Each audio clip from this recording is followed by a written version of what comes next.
Shalom to everyone. Until 2 hours ago, I was going to give you this sermon. I'm going to summarize it, then I'm not going to give it to you. I'm telling you the truth. Something terrible happened in Israel during Yom Kippur.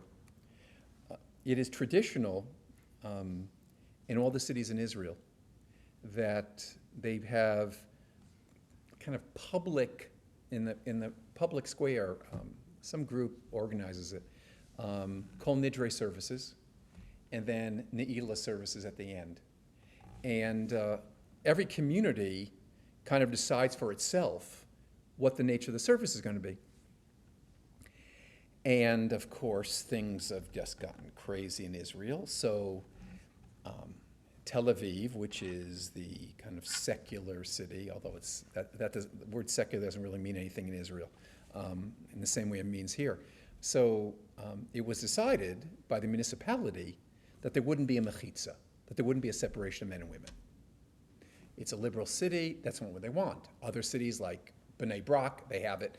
Individual cities, Haifa, secular city, they don't have it. The municipality decides. So what happens? Services are planned. Then the crazy right-wingers, I'm not talking about really crazy people, come with Israeli flags, and they use the flags to create a mechitza. And then, in response, the very radical secularists start attacking. So what you have is a rumble on Kol Nidre, and that's Yom Kippur. And so my point was going to be, it's a pretty good point. I give it a B. My point is that you think about Sukkot. Sukkot is Ufrosa Leinu Sukkot Shlomecha. May God put his sukkah of peace over us. The whole nature of Sukkot is to go into this fragile, whatever you want to call, hut, and somehow we all get in there, and we have to live with each other, and we have to eat. We eat with each other. It doesn't matter what our differences are. We're celebrating the mitzvah. So that was my point, but I'm not going to give you that.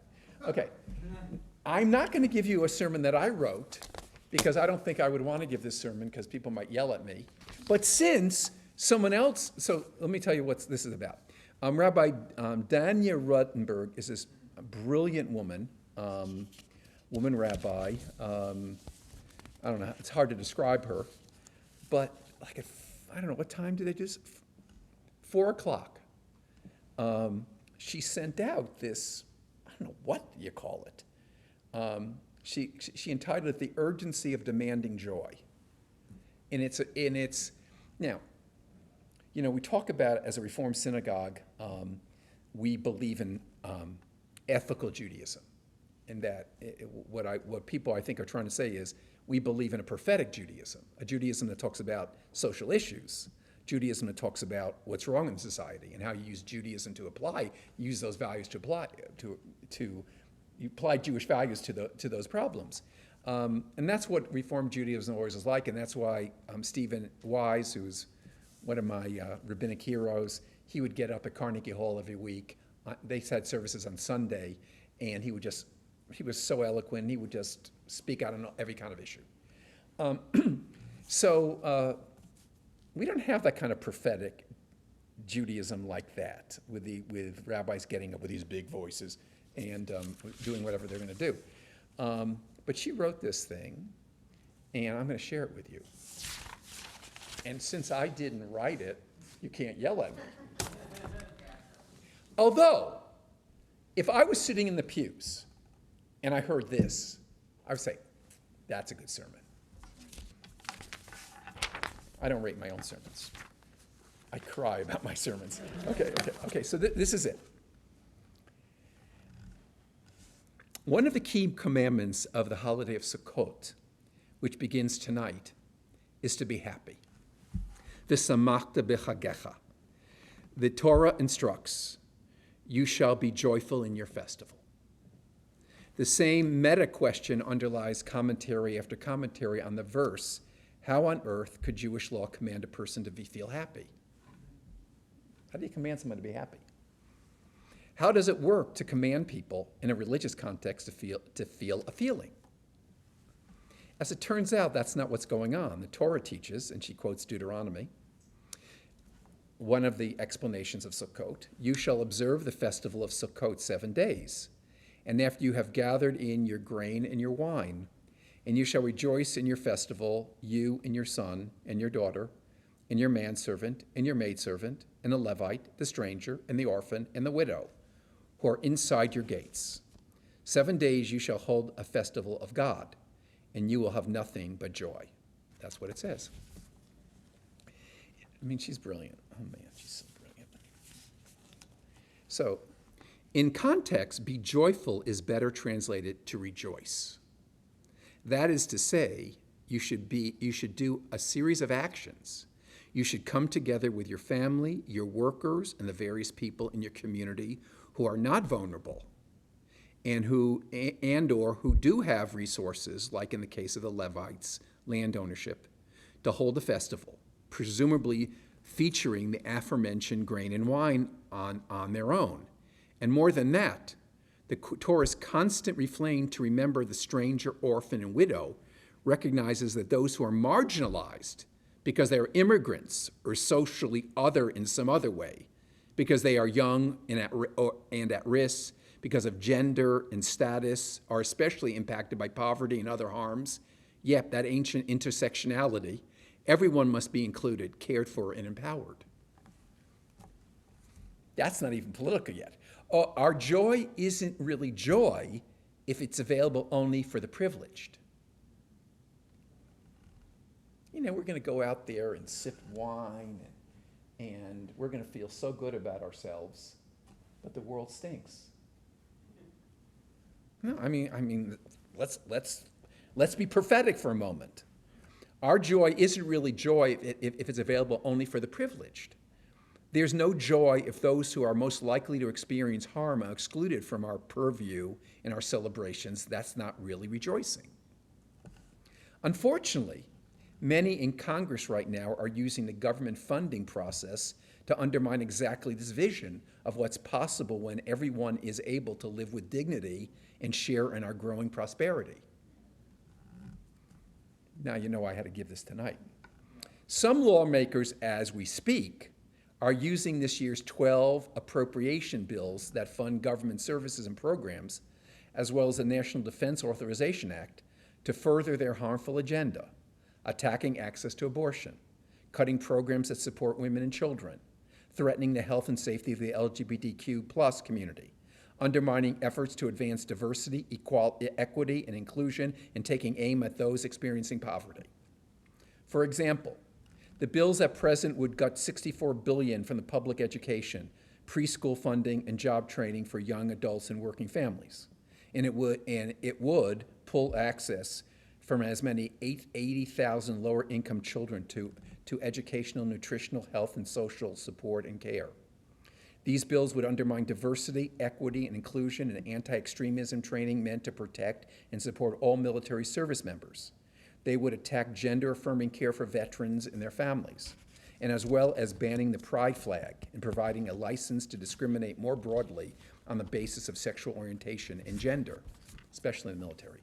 These lawmakers would have us cut critical funding for food assistance to over 5 million low-income participants in a women, infant, and children supplemental nutrition program. It's called WIC, as you know. If these lawmakers have their way, this would be the first time in a quarter of a century that families in need of WIC support would be turned away or waitlisted. And these bills would cause us 8 million women to lose contraception access, undermining funding for programs preventing teen pregnancy, intentionally spreading misinformation about sexual and reproductive health care. It would bar federal workers from accessing abortion care through insurance, ban the District of Columbia from using its own funds to support abortion services, and make D.C. workers vulnerable to being fired over their own personal reproductive health care decisions. And almost all of those detained in federal prisons would lose abortion access. And in case you were wondering what's at stake, this is what's at stake. Budgets are, in effect, moral documents. They tell us what kind of society we are and who we intend to be. And these annual must-pass federal spending bills should be an opportunity for our leaders to ensure that those most marginalized by our society receive critical care and support they need to live healthy, safe lives. This is prophetic Judaism. And when we have gathered in our bounty, we must come together as one and share of it. We must remember that not everyone is equal in their ability to provide, but everyone is important, everyone matters. And there can be no joy if we're leaving those in need without food to eat, without access to health care, and if we are pulling their rights away from under them. If we are lying to them about what will keep them safe, locking them out of the fields while we enjoy the fruits of the harvest alone. This is good, isn't it? I mean, even if you don't like any of it, at least like the rhetoric. I mean, you can not like any of it, which is up to anyone, but I like their rhetoric. That is, in fact, a desecration of the sacred and a violation of everything for which the Torah stands and everything that our values demand of us. These bills must be passed tomorrow, the first day of Sukkot. And then she goes on to say, urge your members of Congress to pass clean spending and national defense authorization bills free from harmful and hateful language. And she gives a link to where to contact our representatives. Prophetic Judaism, my friends. That's what it, I mean, that's, I'm serious. That's, and I know people, look, this is an incredible congregation and on so many levels. I mean, I know that people, I will get up and say things that sometimes disturb people. Not disturb people because it's evil, because they don't agree with me. And you know what? That's what a synagogue's about. And that's why rabbis have freedom of the pulpit. You know, we don't have control, rabbis have no control over anything. But they do have control, I do have control of this little area where I can say what I want to say and decide who says whatever they want to say from here. So I'll never let Glenn up here and talk. I mean, I never let him talk. Dee Dee, I'd let her talk. No, but seriously, I mean, what I like about that message is she's actually talking about how Judaism is something real. It's something real. It's something about what is our world about. And what happens tomorrow in Congress, and I mean, God forbid they don't pass a budget, you know what that means for people. I mean, look, you know, thank goodness most of us will survive if the government closes down. But many people won't. And so they start playing this game. How do we talk about Sukkot and the harvest and caring for the poor and opening our doors and all this when you have a country of people that don't give a damn about that? That's what she's trying to say. I didn't say it, but she's saying it. But I would go to her synagogue. Okay, I'm done. Okay. Yes. Are you going to put that on the website so we can? Should I?